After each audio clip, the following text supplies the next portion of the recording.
Well, welcome to Martini Time, and happy Father's Day to all you fathers out there. I've had a nice day. My son came over for brunch and gave me a Amazon gift card after I spent last night talking about Amazon as the Pac-Man. Amazon's taking over the world, and I'm right there urging them on. So Friday night, I live a very mundane life. I don't have a lot of things going on, so I have to make the most out of what I got. So Friday night we have used to be a dinner and a movie, but now we have a dessert and a movie. So the movie we had Friday night was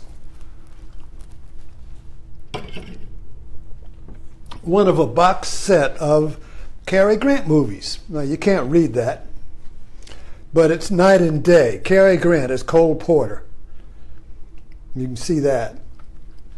So Cary Grant played the 1946 movie.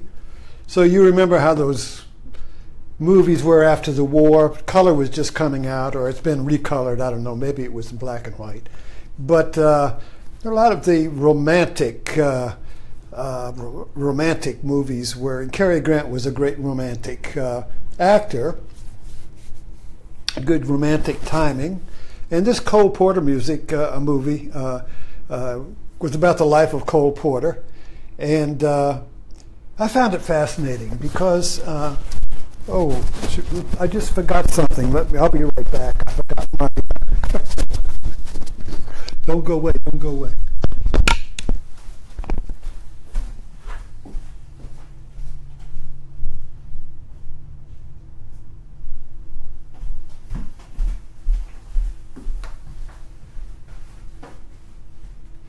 Okay, that's the first time I did that, but you don't mind. I hope you didn't leave. Anyway, so I was just fascinated by the power of the yearning in Cole Porter's some of his songs, and a lot of the songs was about how he was a struggling songwriter, and he was writing songs of the day, because he was coming up before World War I. He was in World War I, and then after World War I, he became a hit songwriter and used to put on musicals. And then, as you recall, if you ever watched the Fred Astaire movies, he had a lot of Cole Porter's music. Some of his movies were named after Cole Porter songs. So this was a great era of romantic music. And so the history of it, basically, of the way the movie presented Cole Porter, was he was struggling to find music of the heart. He kept writing music, and it was kind of music of the day, that was popular before World War I. And all of the producers says, I want to feel the music. I don't want to hear the music. I want to feel it. So he was struggling to find the feeling, the heart. You see, the heart. And so this, I just copied this lyric down. So just listen to the lyrics of this. So if you see, we kind of like connect these songs up like the movie connected up with romantic love. The love of this beloved, the woman, or the man, Mr. Right, Mrs. Right. The whole idea of romantic love. But these were really not romantic love. There's something else here. Let me read this. Night and day, you are the one. Only you beneath the moon, under the sun, whether near to me or far. It's no matter, darling, where you are. I think of you night and day. Night and day, why, it's so that this longing for you follows wherever I go. In the roaring traffic's boom, in the silence of my lonely room, I think of you night and day.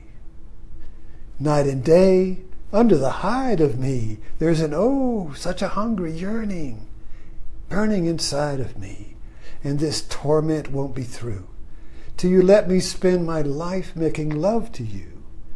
Night and day and night, night and day. And I listened to that, and you can feel the yearning in it. Now, what is that yearning for? It's night and day, you are the one. Oh, right there. Beyond the pairs of opposites, night and day. Beyond up and down, in and out, good and evil. Beyond all the dilemmas, all the pairs of opposites, all the conflict. You are the one. This is a love song to God. Not the God of the Bible, because that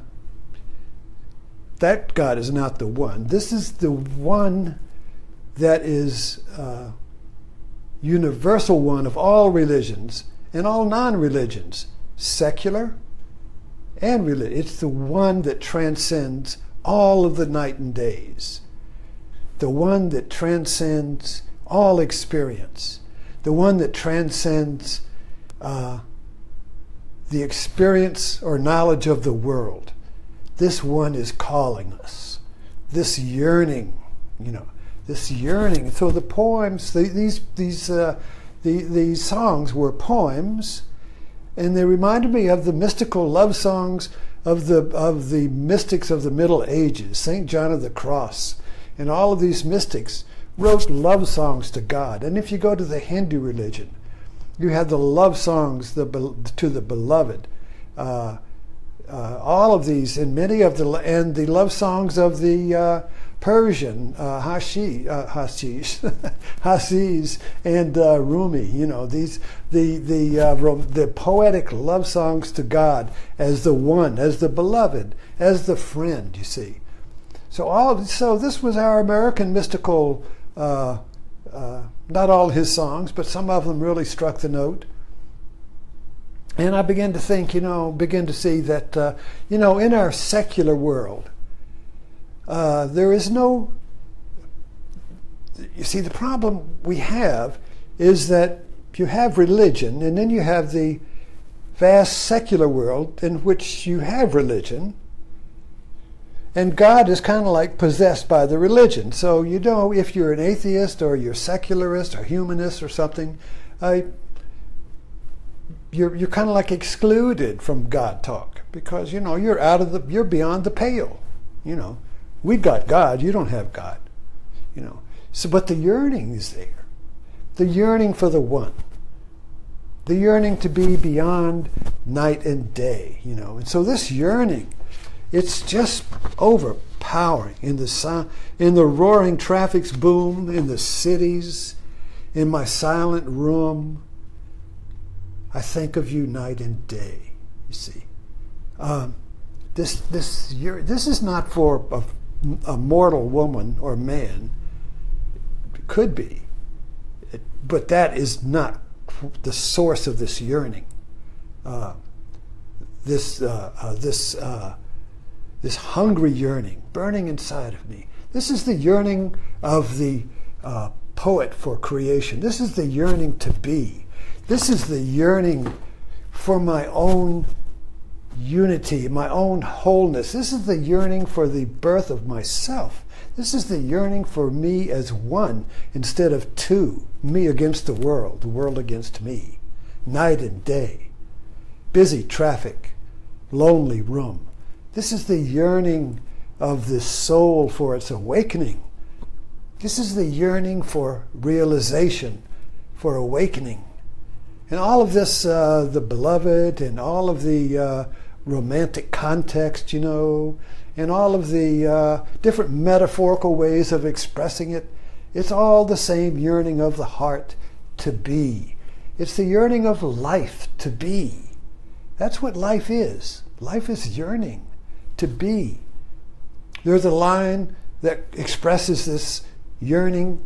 I forgot his name. I got to remember it. But a bodiless child full of life, crying in the gloom with a frog's voice, "What shall I be? What shall I be?" This yearning, you see. And we misplace the yearning.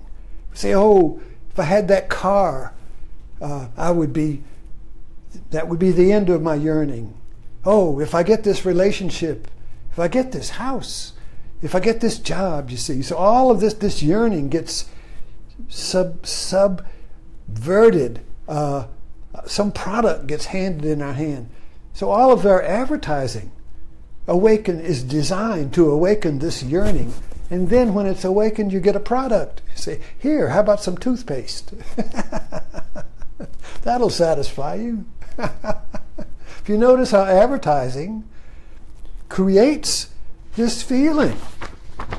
Night and day, you are the one. Crest toothpaste.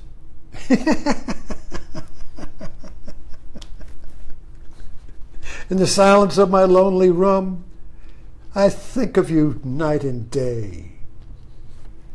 Ajax cleaner. And this torment won't be through till I let my wife let me spend my life riding in you, Buick.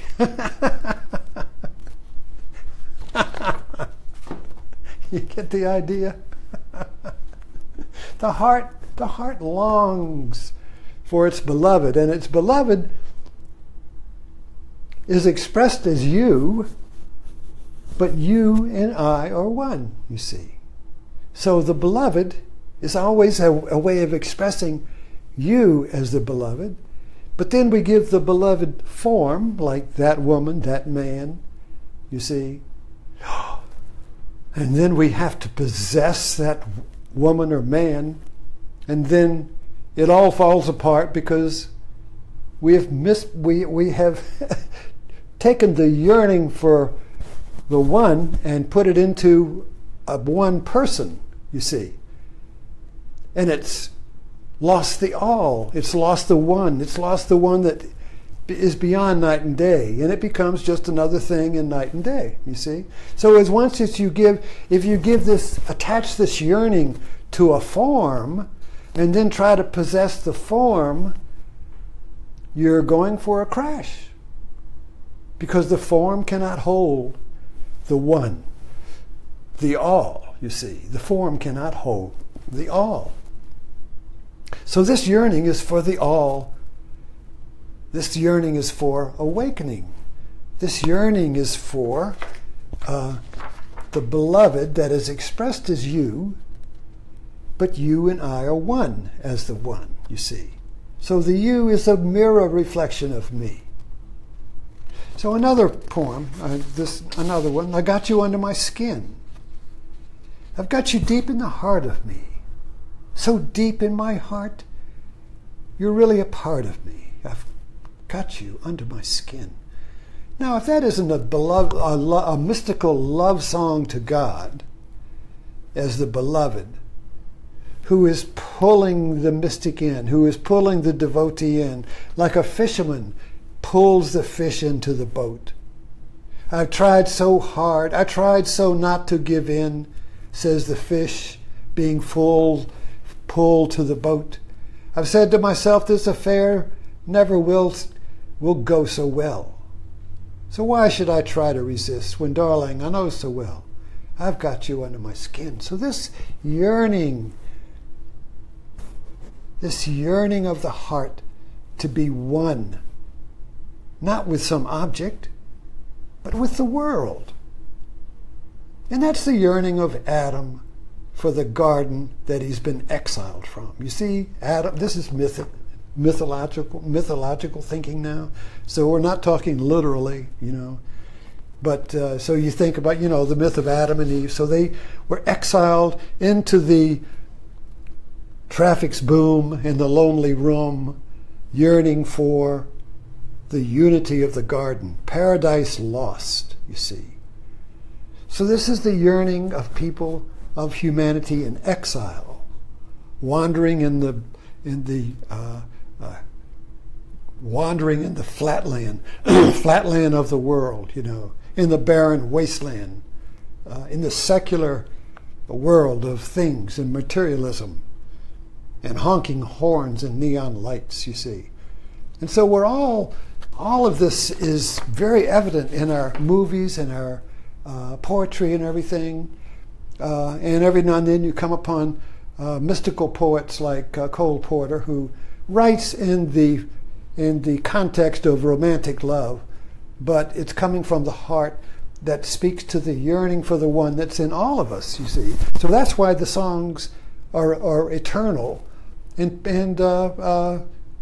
people hum them. Once you hear them, they just resonate there. Wow, wow, wow, wow, wow, wow, wow. You see, there's like the beating of the heart. It's the squeeze. These poems are the squeezing of the heart. You see, the heart of life, the heart of the universe. You see, so each one of us is the heart of the universe, and it's squeezing out its love and yearning for itself. For itself, you see, not for something else, for itself. This is the yearning of God for itself. God yearns to know himself as himself, you see. God is life yearning for himself, you see. So this yearning is life. And it's an ecstatic yearning that is like a martini. No. The martini is a mixture of gin and vermouth, okay? And you can't separate them. Life cannot separate joy and sorrow. So these poems, this yearning is not pleasant in the sense that, I'm in a hammock on a South Sea island with no worries, or I'm getting a massage. There's no yearning when you're getting a massage. In other words, these poems are not poems of rest and arrival. These poems are the heart yearning, not to get somewhere, but the yearning of itself, which is a elixir of joy and sorrow. Joy and sorrow mix to create the yearning of life for itself, for unity, the unity of life to embrace itself. So we're in this world, you see, and we want to embrace the world. But at the same time, I resist. I pull back. What does he say here?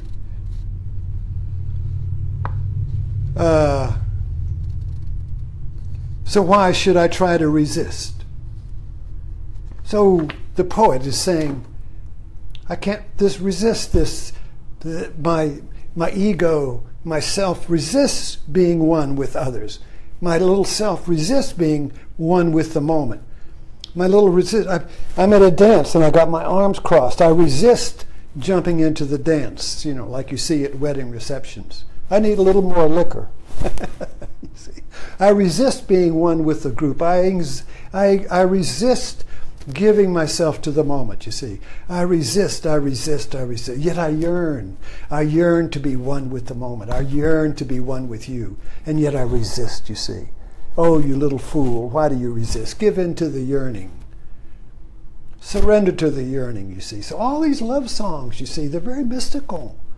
They're all about the pull, the resistance. Oh, both parties are going and they're resisting and they're going and they're resisting, and they're going. And then at the end of the movie, I give in, you see. Unity, right? It's like sex. The whole universe, the Hindu view of the universe is that the universe is play. God is playing. It's all orgasm. It's all sex. God's making love to himself.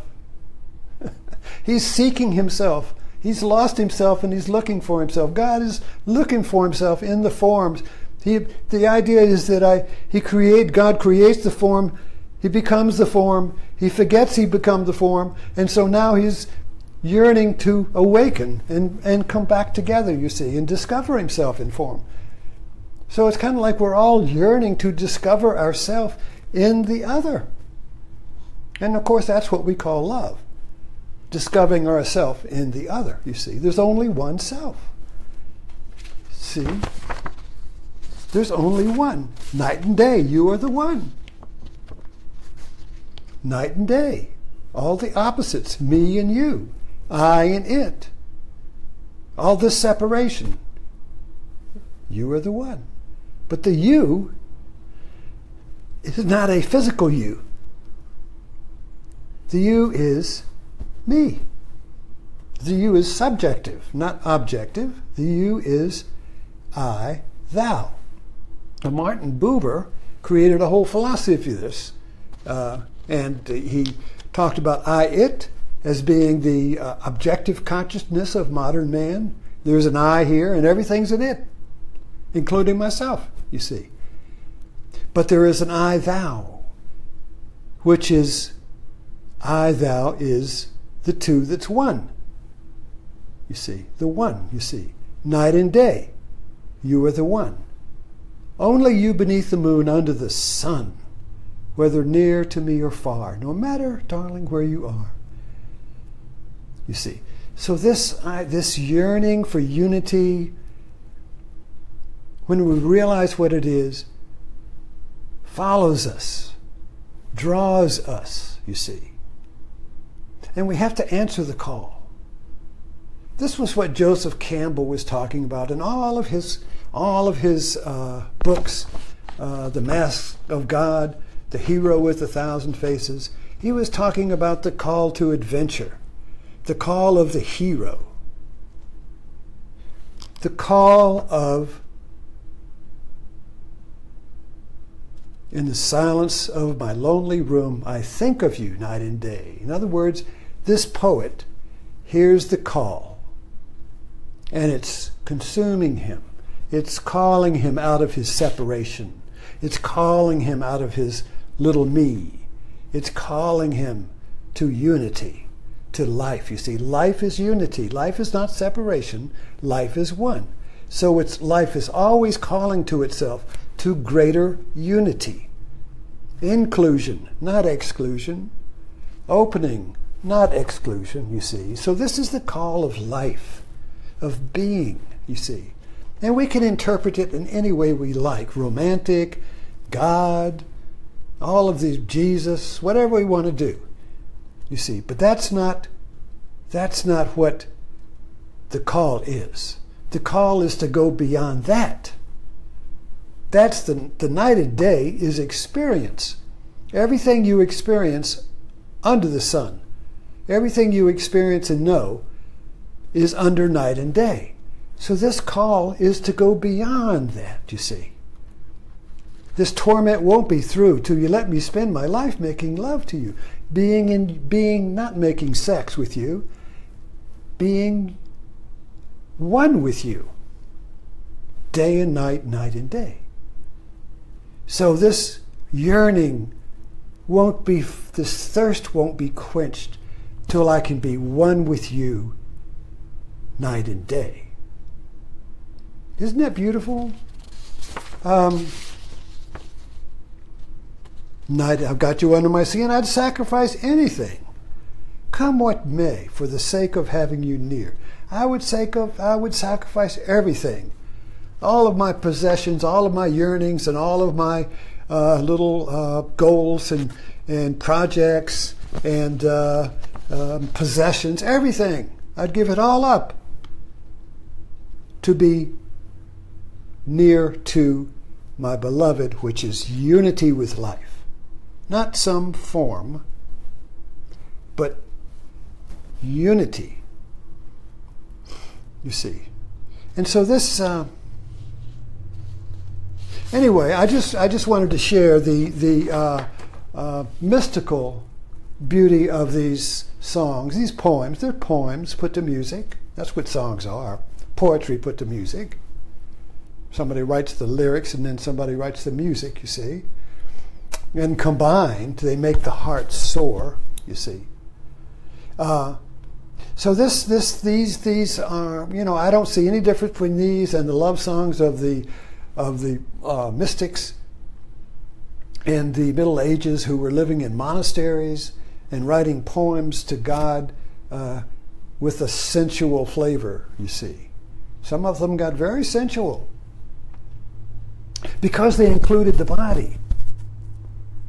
You see, the relationship to God, when it's all head, it's theology, it's scripture, it's quoting knowledge, it's being informed about religious doctrine, and it's being debate and argument and sermons and moralism, you see. All of this is head music. But Cole Porter wanted to write from the heart, you see. So the heart love for God is not head love for God.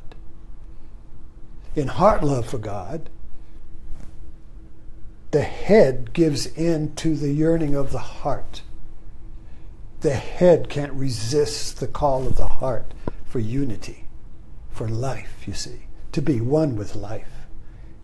Because the head sees life as two, me and it, me and you.